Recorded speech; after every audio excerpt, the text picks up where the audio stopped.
Welcome back to Gold Derby. I'm Christopher Rosen. I'm so pleased to be joined by Helen Huang, the Emmy Award-winning costume designer who is a nominee this year for Outstanding Contemporary Costumes for a limited or anthology series or movie for the Netflix series Beef. It's a huge mouthful, but it's a great honor. Congratulations, Helen. I guess, how did you feel when you found out you were nominated for an Emmy this year for Beef? Oh, I was very excited. Mostly because the show's getting such recognition, and we did feel that it was very special when we were putting it together, and it was very good to see it like really resonate with like our my team worked so hard on it, and so with Emmys, it's sort of like it should be for the whole crew because without them, you really can't accomplish your goals. Yeah. I love the show. Obviously, the Television Academy too, like we're saying, I think had 13 nominations and Best Limited Series as well. What was it? I guess just going all the way back to like when you first were brought on. What was it about Beef that you were really excited by, or like kind of stood out when you read the initial script? I guess.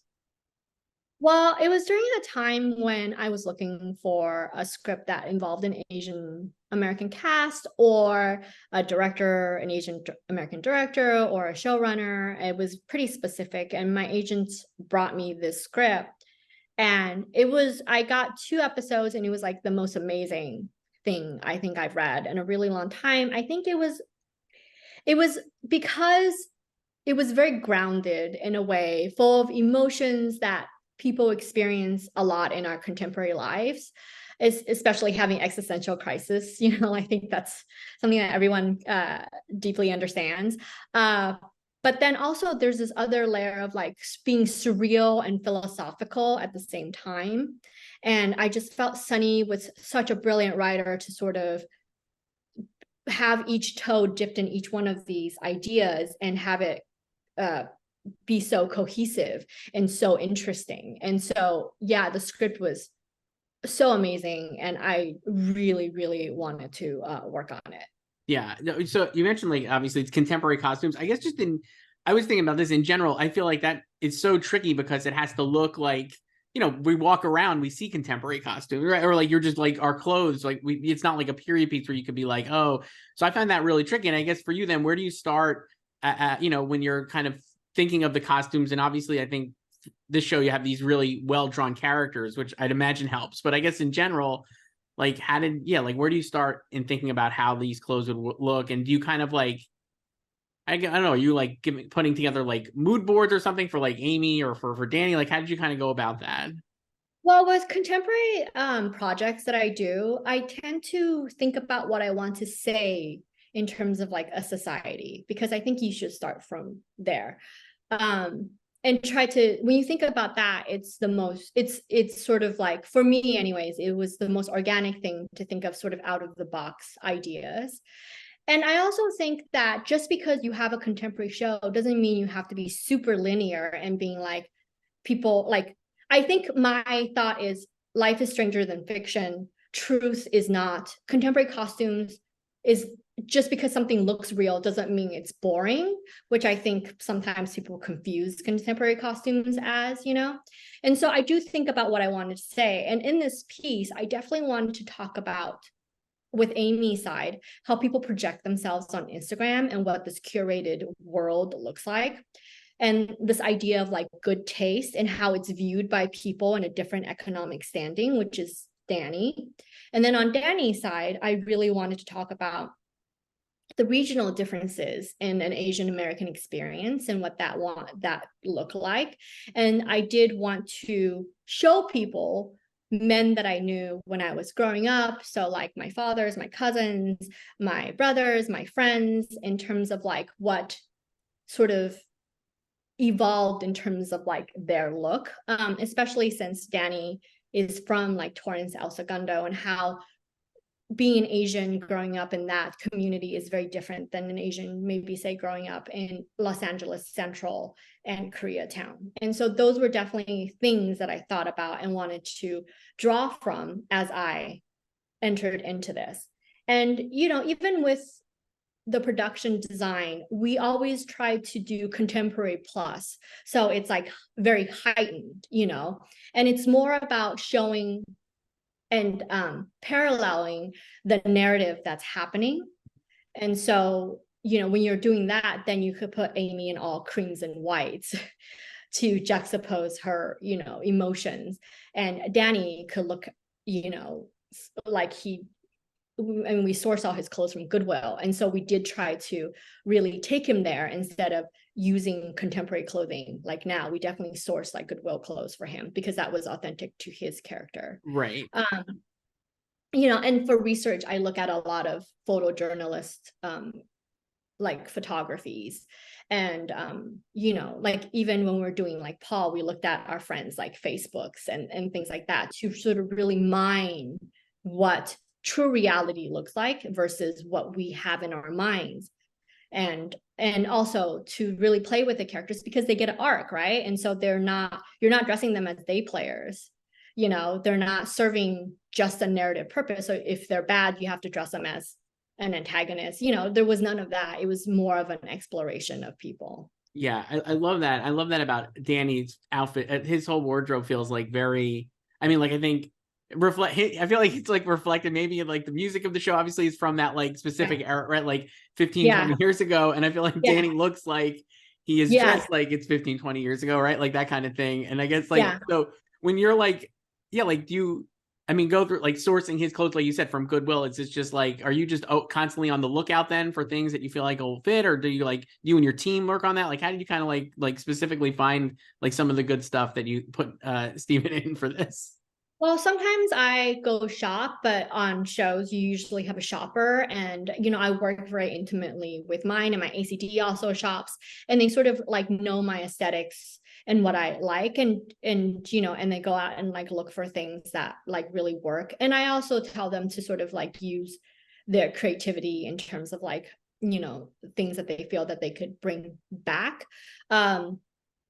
But in for me as a process, I generally like to in the first fitting to have a wide range of things to try on the actor, and especially with someone like Steven, who's very like going through costumes is a part of his discovery for his character. It's very important to have an abundance of sort of things that we're thinking about, so he could feel like if it makes him feel closer to character or sort of further. So it's this like exploration, you know, it's getting enough things for exploration. And after you have the first fitting, you're clear on the direction of the characters. And so then the shops and the buys become smaller and smaller because it's like, you know, actors, if they played the character enough, you get to understand better what you're supposed to do in a scene. And much like costumes, you know, once you understand the characters more, you get to understand how they dress,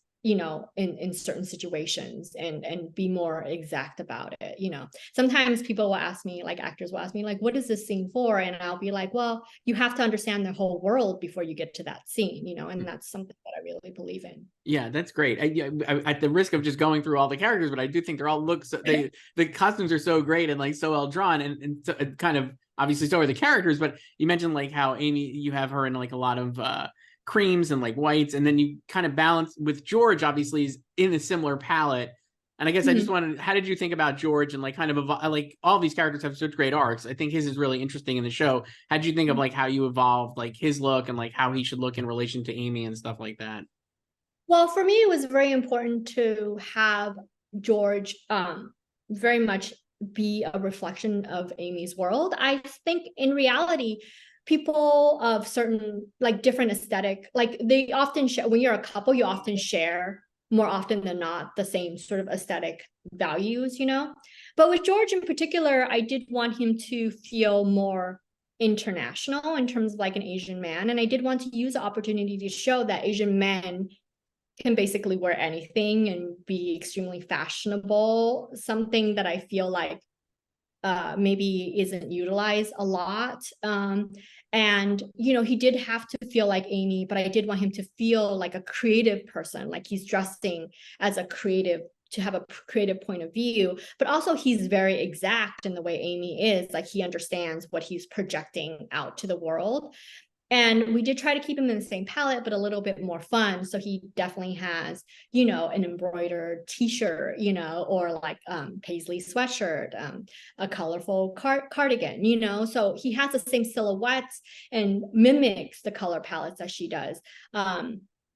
But has a couple more pieces that are more lively. And I think I view the same as for their daughter too, is sort of like, how do we form this family, you know? And I there were a couple of scenes where we do it very much on purpose. They were all wearing sort of like a beige element when Jordan comes in, and Jordan, you know, when she visits Amy's house, and Jordan's the only one in black. So we did want sometimes in a scene for it to, you know, to sort of heighten what's being discussed in the scene, to have a character in a specific, more aggressive color palette coming into Amy's family, which is a more neutral sort of color palette. Yeah. And so there was a lot of discussion about that. Yeah, that's fascinating. And you mentioned Jordan. I was going to ask about her as well. Like, how did seem like, again, like kind of the characters so big, I guess, like, or, you know, like, I don't know. I just felt like, yeah, how did you like kind of land on how she should look? And like, again, like, I mean, I think with the whole show, I feel like that character specifically could be a lot of different things, and in a different show maybe is like more broad or more whatever. Mm-hmm. But here again, it does feel grounded in a way that like the whole show is. But I guess, like, yeah, how did you think about Jordan, like how she should look and stuff? Well, Maria Bello brought some pictures of some characters that she was interested in, and I think those pictures really inspired us to sort of like create her surroundings. It was very much sort of tailored to the casting of Maria Bello. Like you said, you know, like it could go any which way in terms of that kind of billionaire look. But she brought these pictures, and it was of this woman who, you know, had sort of very classic pieces, but had sort of like, in addition to that, had a very kind of Indiana Jonesy aesthetic to her, because she goes around the world. And I was thinking, you know, also we had budgetary constraints on the show. And so with that, you can't necessarily do a lot of brands and, you know, use that to describe this billionaire, you know? And so we thought about her as a person who collects, you know, and it was in the script that she collects all these sort of artifacts from different countries. And so we thought, you know, for her to show her wealth, there's a type of like bohemianness that's about appropriation, kind of like not very self-aware appropriation, but because this woman likes to buy adventures and buy experiences. And so she goes to other countries and, you know, buys other countries' textiles and buys sort of jewelry that's like a more brutalist sort of have a more brutalist element to it, to sort of parody her house, which is very sort of vacant and brutalist too. And so so we did think of these things for that character, and I think it worked out really well, because, you know, we sourced like vintage textiles from, you know, all the costume houses and jewelry, and Maria brought in some of the jewelries that she collected in Rome, and it really all came together to express a very specific person without us sort of like breaking the bank on describing a billionaire. And also it's this like kind of secondary way of thinking about someone who has like a lot of riches. You know, if you really think about like Bill Gates and Steve Jobs, they don't necessarily look like they have a lot of clothes, but they do buy the latest technology, the biggest houses, their experiences they buy. And so those are all things that I think makes the idea of someone with money more interesting than just buying labels. Right. Yeah, I love hearing about this. I think it's really fascinating. I want to, like you mentioned like earlier, like being excited about like the scripts and stuff. Like, what was it like, you know, how was the experience of working with Sonny on this, and like how was he as a collaborator, you know, or like, you know, how did that kind of, I guess, did it exceed your expectations, or I mean, like, how'd you feel about it by the end of the series? It really exceeded my expectations. Sunny is he's first of all an amazing writer, and he really knows visually what he wants as a creator. And also, I like to say I divide showrunners and directors into two camps. You like hats or you don't like hats. And I usually like the directors who like hats. I think it's kind of a weird thing to say, but it's like, if you like hats, there are things that you like visually that's very organic to people, and you don't try to sanitize it. And that's the type of produce like people that I like to work with, and Sunny was one of those people. Like, you're really interested in exploring the uniqueness and what people look like, instead of trying to sanitize them for the screen, you know, or being like, oh no, that's too much and that's unbelievable. I think, you know, like his writing, he's willing to explore and latch on to things that might look wrong, but is interesting. And I think those are all things in contemporary shows that I look for, you know, trying to figure out people's psychology and disharmony within themselves, and how we could project that into what they wear. Yeah, and you have a great hat on Amy. Her hat is amazing. It's a really like I didn't know that hat was going to take off the way it did, but I guess it did. It was, I mean, how it's like, what when it like, yeah, like it did take off, and it's a great look, and it's such a memorable, it looks, she just looks great in it and stuff. I get like, was that like, yeah, like, I don't know, how did you come to that decision to find that kind of hat? And I like, I'm not I probably can tell I'm not the most fashionable man, but I was like, I've not really seen like hats. I just like really like that hat, I guess would be the long way to put it. So I really think of like hats and accessories as like the final element on a character that could change their aesthetic one way or the other. And I feel like because Amy is so curated, she would be a person that like figures out her whole outfit. So bag, hat, everything, you know. And the first scene, she was in a car and you can't really see a lot of her outfit. And I really wanted something to be almost like perky and fun and celebratory in this very angst situation. And I think it did that for Amy. And, you know, I showed it to Sunny and I was like, I think we should go with the hat. And he was like, absolutely. I was like actually afraid because I was like, it was the first time and I was like, am I testing if you're a hat person or not, you know? And he passed the test actually. But yeah, I think it just provided a sense of dissonance in a moment, a disconnect in a moment where her hat is like an exclamation point, right? It's very perky, it's like knitted, so it's very warm on this person who is having this like really intense like road rage. And I think for the scene, it was very, very effective. yeah, definitely, and it looks great, and all the it's a great show. Helen Huang, Emmy nominee this year for Beef, and an Emmy winner previously. Thank you so much, and congratulations on the nomination, and good luck. Thank you so much.